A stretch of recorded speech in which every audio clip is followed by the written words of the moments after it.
The women's living room in my childhood home had a single piece of furniture. A huge rosewood swing with 4 long chains that were anchored into the ceiling when my grandfather built the house on a leafy road in Madras, India in 1939. That swing, with its gentle glide back and forth in the South Indian heat, set the stage for a million stories. My mother, her sisters and her cousins, wearing simple saris in fuchsia, blue or yellow, rocked on it in the late afternoon with cups of sweet, milky coffee, their bare feet stretched to the floor to keep it moving. They planned meals, compared their children's grades, and pored over Indian horoscopes to find suitable matches for their daughters or the other young people in their extensive family networks. They discussed politics, food, local gossip, clothes, religion, music, and books. They were loud, talked over one another, and moved the conversation along. From my earliest days, I played on the swing with my older sister, Chandrika, and my younger brother, Nandu. We swayed and sang our school songs, the Teddy Bear's Picnic, the Woodpecker Song, My Grandfather's Clock, or the Beatles, Cliff Richard, or Beach Boys tunes we'd heard on the radio. 8 Days a Week, Bachelor Boy, Barbara Ann. We snoozed, we tussled. We read British children's novels by Enid Blyton, Richmal Crompton, and Frank Richards. We fell onto the shiny red tile floor and scrambled back on. Ours was the big, airy house where a dozen cousins would gather for festivals and holidays. The swing was a set piece for elaborate plays we wrote and performed based on anything that caught our fancy.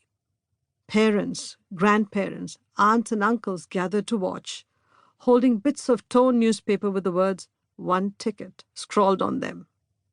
Our relatives felt free to critique our shows, or to start chatting, or simply walk away. My childhood was not a world of "great job." It was more like, "that was so-so," or "is this the best you can do?" We were accustomed to honesty, not false encouragement. The reviews didn't matter on those busy, happy days. We felt important. We were in motion, laughing and carrying on to our next game. We played hide and seek. We climbed trees and picked the mangoes and guavas that grew in the garden surrounding the house. We ate on the floor sitting cross-legged in a circle, with our mothers in the center ladling sambar sadam and tair sadam, lentil stew and curds mixed with rice, from clay tureens, and dishing out Indian pickles onto banana leaves that served as plates. In the evenings, when the cousins were visiting, that swing was dismantled. The great, shiny wood plank unhitched from the silver-colored chains and carried to the back porch to be stored overnight. Then we'd line up in the same space to sleep, boys and girls in a row on a large, colorful mat, each with our own pillow and cotton sheet. Sometimes we'd be under a mosquito net.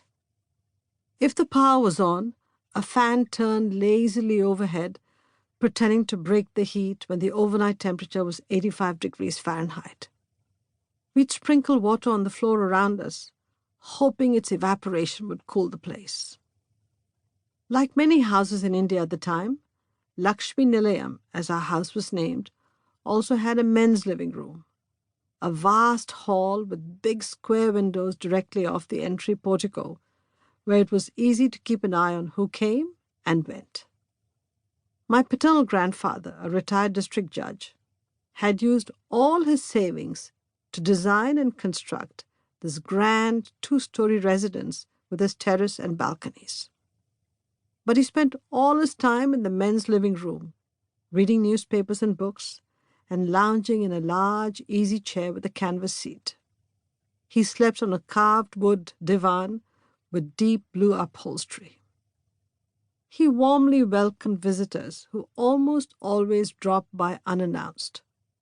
The men would gather on the room's 2 large sofas and talk about world affairs, local politics, or current issues. They had strong points of view about what government or company should be doing to help citizens. They spoke in Tamil or in English, often alternating between the two. Children came and went, hanging out, reading, or working on homework.